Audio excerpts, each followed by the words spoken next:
Students, this is the third session of real numbers and today's topic is fundamental theorem of arithmetic. Okay, fundamental theorem of arithmetic is here in this class 10 we are going to use, this is nothing but prime factorization. You already know what is prime factorization, right?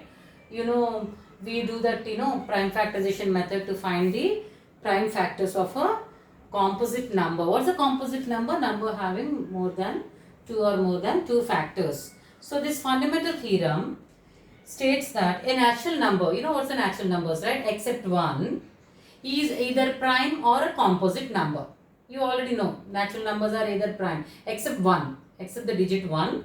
Okay, a prime number is that number which has exactly two factors, that is 1 and the number itself. Okay, but a composite number is that a number which can be factorized into prime numbers. For example, what are prime numbers, what are composite numbers. Okay, except one, natural numbers are either prime or composite. What is a prime number? A number having two factors, one is as a factor and the number itself. But whereas composite numbers, they have two or more than two factors. For example, 5 is equal to 1 into 5. This is a prime number, right? 7 is equal to 1 into 7. These are all prime numbers. Now you see 14 is equal to 2 into 7 and 28 is equal to 2 into 2 into 7. These are all composite numbers because they have more than two factors. I can even write 1 into, except 1. We need not write 1 always here. So these are composite numbers and these are prime numbers. So clear, prime and composite? Okay. Now let us discuss one example. Okay. When a composite number is factorized, into prime factors using factor tree. Factor tree method, right? For example, I have got a number 3825. Okay. This is a composite number. It has many factors, right? So what am I going to do with? Last digit is 5, so I will divide with 5. So I get how much? 765. Again 765. Again 5. This is 153. Again this is 3. Again this is 51. Again this is 3. This is 17. Okay. This is how we do prime factorization. Fundamental theorem of arithmetic is nothing but your prime factorization. Okay. So prime factorization.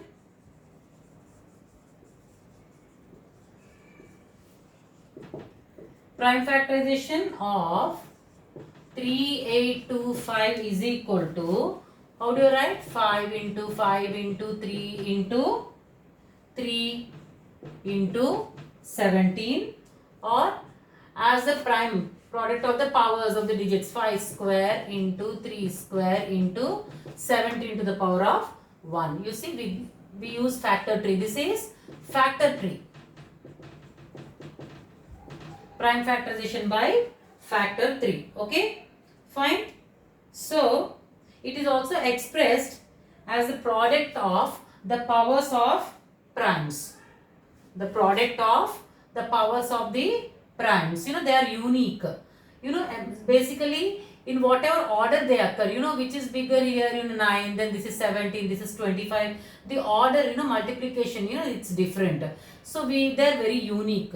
Unique because in whatever order they occur. So we can even write ascending order of their powers also. Okay, ascending order of the prime factors. So this is how the prime factorization or the fundamental theorem of arithmetic. So you can finish off the exercise in the textbook. Okay, there are some properties also here, the HCF into LCM.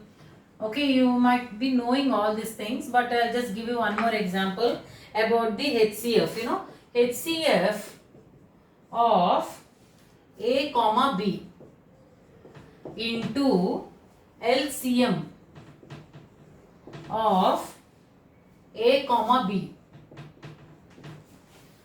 is equal to A comma B. Okay, what does it states that this relation can be used to find LCM of two positive integers. You know, you can use this relation to find the LCM of two positive integers. Okay. And if HCF of two integers is known, if you know the HCF of two integers, then easily you can find the LCM of the two positive integers. Okay, this is one relation. So you can try some examples. You can try out your exercise. Okay, I'll just tell you one more example. For example, same we'll use this. You know the HCF of two numbers. Two numbers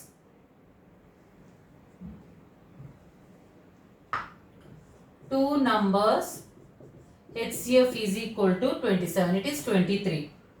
And their LCM is 1449. And one number is 161. Find the other.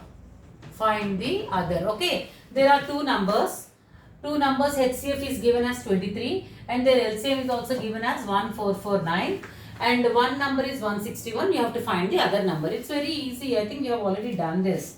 So here what you will write? A is equal to 161. Given. This is already given.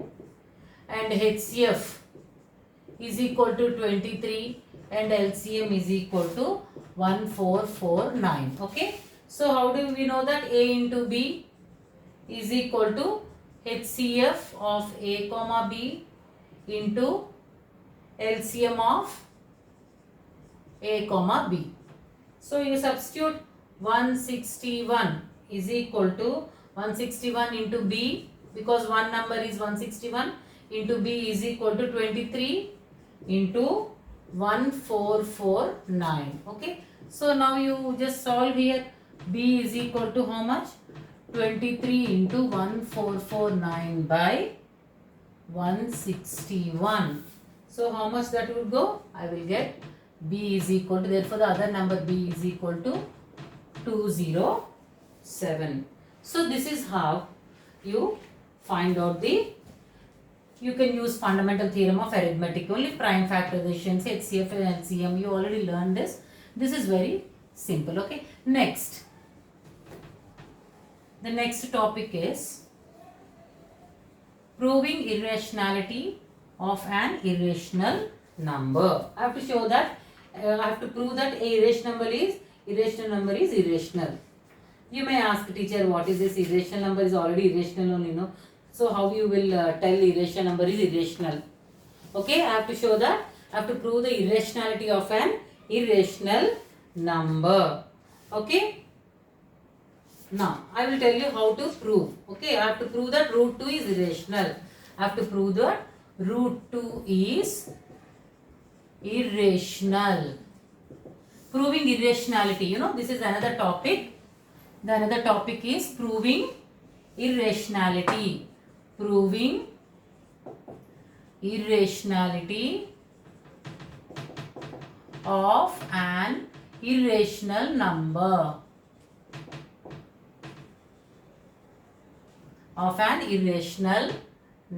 Okay, fine. I have to show that root 2 is irrational. We already know that root 2 is irrational, but how should I prove? So I will take that. Suppose I take root 2 is equal to a by b. Let root 2 is equal to a by b. What is a by b? Where a and b are co-prime. Where a and b are co-primes and b is never equal to 0. Denominator can never be 0. So what I will do? I will cross multiply. I get b root 2 is equal to a. Then I am going to squaring on both sides. Squaring on both sides. What I will get? B square into root 2 whole square is equal to a square. Okay, implies 2b square is equal to a square. Here, then what I will write? Here 2 divides a square. What is happening here? 2 divides a square. Okay. Suppose again, let a is equal to some 2c. I put a is equal to 2c. Then what I will get here? 2b square is equal to a square. Means instead of a, you write 2c. So a square will be 2c square. So here what is happening again? 2b square is equal to 4c square. That means 2 divides also, 2 divides b also. 2 divides b also. Okay, 2 divides b. Because why? Since 2 is a prime number. 2 is prime and divides 2 is prime and divides b square and divides b square. So 2 is common for a square, and 2 is also common for b square. So 2, we have a common factor 2 here. But what is our assumption? They are co-primes. They should have only 1 as a factor. But what I am getting here? I am getting 2 as a common factor. So prime numbers doesn't have factors other than 1 and themselves. So our assumption is wrong. Our assumption is wrong. So what happens? It contradicts the fact that A and B have no common factor other than 1. This contradiction has arisen because of our incorrect assumption that root 2 is rational. Hence, root 2 is an irrational number. Okay. So, have you understood this? It's very simple, just taking some numbers and proving that it is irrational. Now I am just going to discuss one more example clearly, so you will understand for the next example very clearly what it is. Okay, just listen this. First time it may be a little bit confusing, what is this co-prime and all. What is a prime number? Why I have taken co-prime? Because it shouldn't have factors other than 1, only 1 as a factor. Okay, I am going to take one more example. I am going to prove that root 3 is irrational. Root 3 is irrational. Same thing. Let us assume that root 3 is rational. Okay. Then root 3 is equal to a by b. Root 3 is equal to a by b implies b root 3 is equal to a, where a and b are some integers. Where a and b are some integers. Okay. Implies, when I squaring, on squaring what I get? B square root 3 whole square is equal to a square. Implies 3b square is equal to a square. That means 3 divides, implies 3 divides a square. 3 divides a square. Okay. Why 3 divides a square? Because 3 is a prime number and 3 divides a square. 3 divides a square. Now let a is equal to some 3c. A is equal to 3c. So putting a is equal to 3c in this equation number. This is equation number 1. In 1 we have 3b square is equal to 3c whole square. 3b square is equal to 3b square is equal to 9c square. Implies b square is equal to 3c square. That means 3 divides b square also. 3 divides b square. See, 3 divides a square and 3 divides b square. That means 3 is a common factor. But how our assumption is, what is our assumption? Our assumption is, if it is a irrational number should have only 1 as a factor, right? Only 1 as a factor. But what is having? We are having another as factor. We are having 2 numbers as factors, 2 factors. So our contradiction is wrong. Okay, that means, what does it mean? A and B have common factor 3. A and B have common factor 3. Okay, so this contradicts, this contradicts the fact, this contradicts the fact that A and B are, that A and B are integers, and contradicts the fact because our assumption is wrong. We told that it is a rational number. So rational number means, that root 3 is rational. We have taken that root 3 is rational, but our assumption is wrong here because root 3 is an irrational number. Okay, this is how you can write the proof.